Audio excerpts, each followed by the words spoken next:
Hello everyone and welcome to another edition of Quantum Corner. I'm Michael Darby. Today we speak with Tom Skiba, CEO of Community Associations Institute in the United States. Tom talks about the current status of the industry in the United States. He talks about what impact the financial crisis had on owners and residential developments.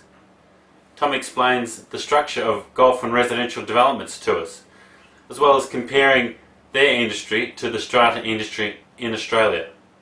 He also talks about the future that their industry has.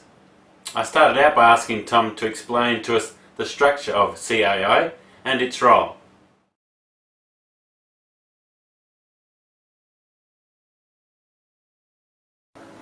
My name is Tom Skiba. I'm the Chief Executive Officer of Community Associations Institute, which is an organization based in the U.S.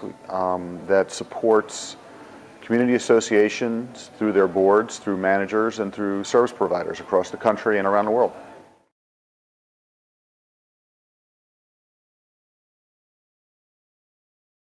We have almost 31,000 members, primarily in the United States.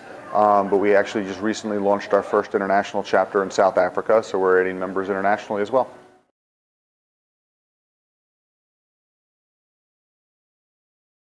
We have a national organization that provides certain services to members, and then we have local chapters, 59 of them across the U.S. and one internationally, that provide additional services to members at the local level.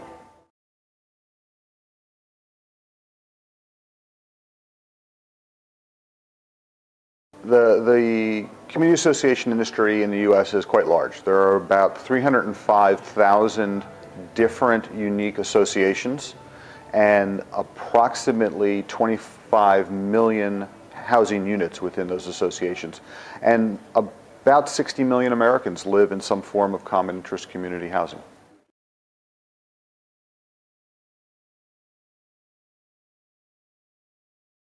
Condominiums, cooperatives, what we call homeowners associations, which are single-family, horizontal developments.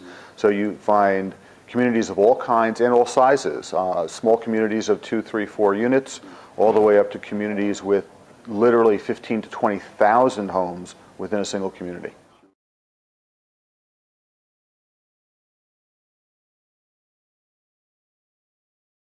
Well, I think the biggest challenge all of us face are the impacts of the global financial crisis. And for an association, that comes in a couple of ways. The first is simply the ability to collect assessments, or levies, as you call them here, and ensure the financial viability of the association. We have lots and lots of bankruptcies, quite a number of foreclosures of homes where people stop paying their mortgage and their assessments. And as a result, the financial situation of the associations is tenuous in many, many areas of the country. Other than that, and that's probably problem number 1, 2, and 3 in most cases for associations in terms of being viable, is we have an environment in the United States where government at all levels, primarily at the state level, because they're responsible for real estate law, but also at the federal level now, is getting more and more engaged in our industry. And as a result, lots of laws are being proposed, many of them that have pretty onerous financial and operational implications. So this past year, this spring, all 50 states in the United States had their legislatures in session. And we actually tracked more than 7,500 bills across the United States that had some impact on common interest communities. Most of them, of course, never make it to become law, but that doesn't mean you don't do your due diligence and ensure that we are on top of whatever that particular issue is.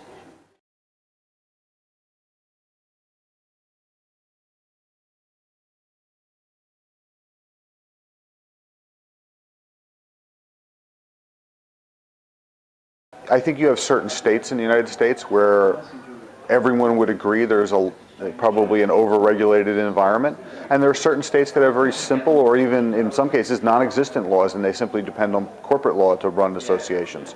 I think the poster children, if you will, for over-regulation are what you might think. California, Florida, Texas, all have very, very extensive legal structures that govern how an association is managed. down to micromanagement of almost every detail of how the association board of trustees and the manager behave.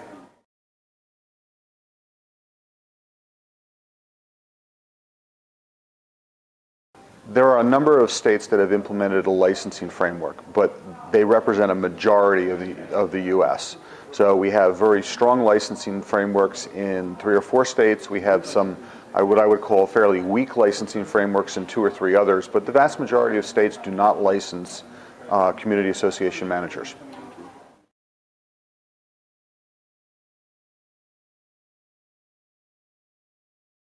Well, obviously helping their boards maintain the financial viability of an association is job number one. I think for most managers, the key to being successful is to be a responsive, customer-oriented service provider, and to do so with transparency, because the problems that we see that occur in communities invariably are the result of poor communications or no communications at all.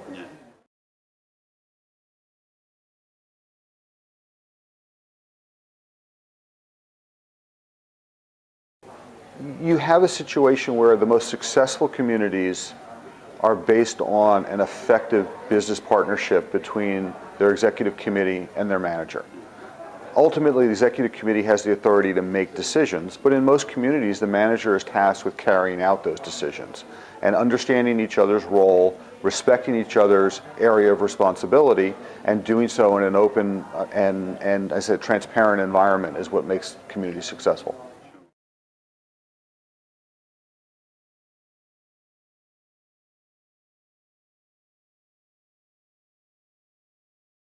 Not specifically for licensing issues, but I think one of the challenges that every association, because of the financial pressures, when you have an amenity like a golf estate that has a high cost associated with it, how do you make sure that you provide the necessary maintenance, the necessary upkeep, and keep that facility adequately managed? At the same time, there's lots of other pressures on the financial resources of the association. And that's the big challenge, I think, is where's the money going to come from? Is it going to be sufficient? And understanding you can't let an asset like that degrade because bringing it back to adequate status will cost much more money in the long run.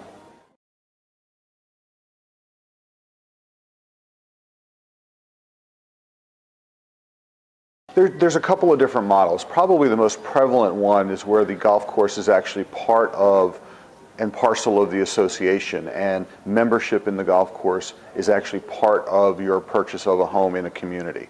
There are other models where it's a voluntary participation in the golf, and there may be external non-residents of the community who are also able to become members. But the vast majority, I think, particularly in the Sun Belt, where golf is a year-round activity, it is essentially a mandatory membership as part of the community.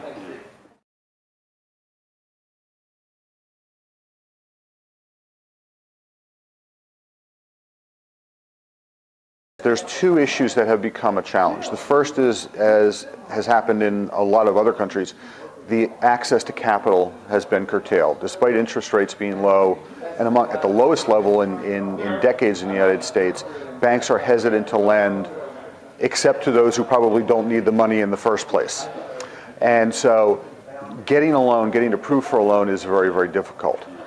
On top of that, we have the federal government, which makes many of the rules regarding underwriting mortgage insurance for loans, changing the rules almost on a monthly basis for the last 2 years. So as a result of those constant changes, there has been a lot of confusion in the marketplace and a lot of resistance to crafting new loans because no one knows what the rules are, and they're subject to change almost on a daily basis.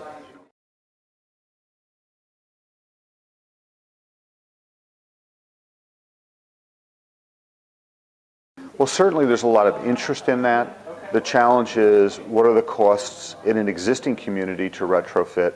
And then what's the balance between what the association can do in its common areas versus what an individual can do within the confines of their particular home or their unit in the complex.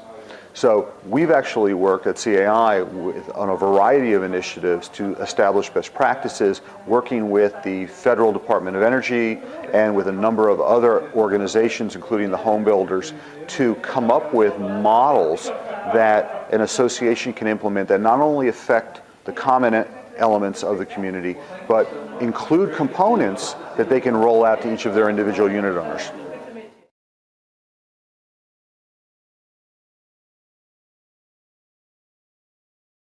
I think the managers are the catalyst for bringing it to the attention of the associations and the unit owners, but ultimately it's up to the unit owners as a whole in a community to decide this is something that we're willing to make the investment of time and energy and dollars and other resources in for the long-term benefit that we all know is there.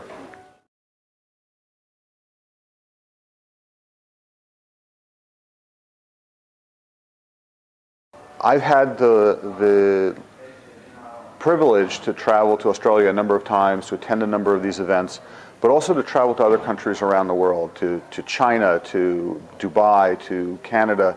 And I'm always struck by, despite different laws, despite different languages, despite different cultures, how the issues and challenges that face executive committees and that face strata managers are exactly the same the world over. And they are because they're typically not problems of law, they're not problems of construction, they're problems of human nature, how people deal with one another in groups. And so the stories I hear sitting here in Queensland from managers and from owners committees are no different than the stories I would hear back home in the States or in Toronto or in Beijing.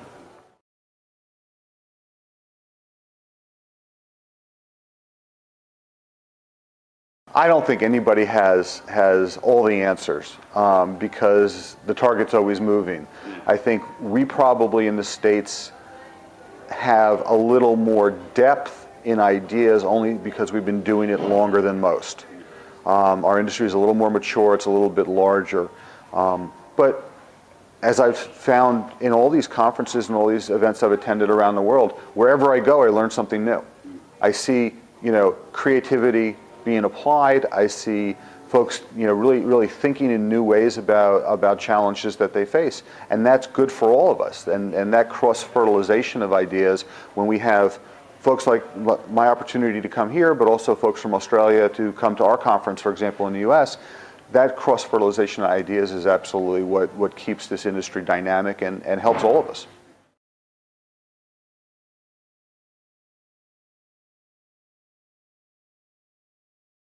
There's always good tools, and you can do it through online meetings, you can do it through just data being passed back and forth over the internet. There's lots of tools that are out there technologically to enable these things. But I have to say, there's something much more fundamental about being able to sit down with someone who has a shared experience with you in your job as a strata manager, for example, or as a strata attorney, or as an owners committee member, and sit down and have a drink or have a bite to eat and talk about an issue and share your experiences. And I think to me that's part and parcel of human psychology, that connection and networking has tremendous value for all of us, well beyond what you can get over an electronic mechanism.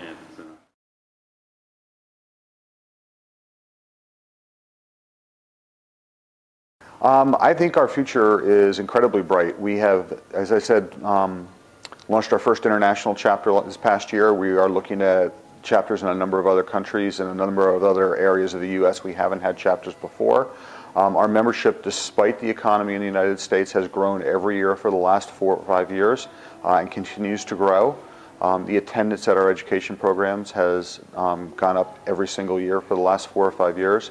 So there's still an enormous demand for the services we provide, the technical expertise, the knowledge, and I think we have lots of opportunities around the world to bring others into the tent and share experiences and share knowledge and share success stories.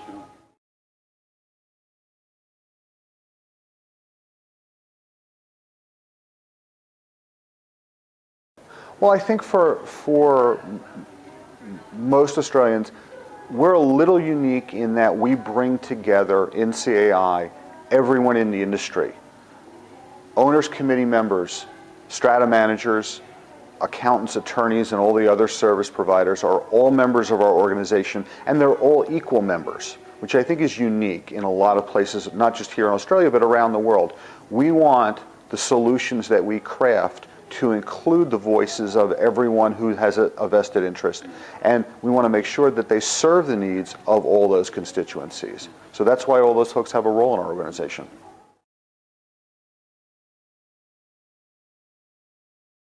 You're very welcome. It's been a lot of fun. I really enjoyed the chance to be here in Australia again.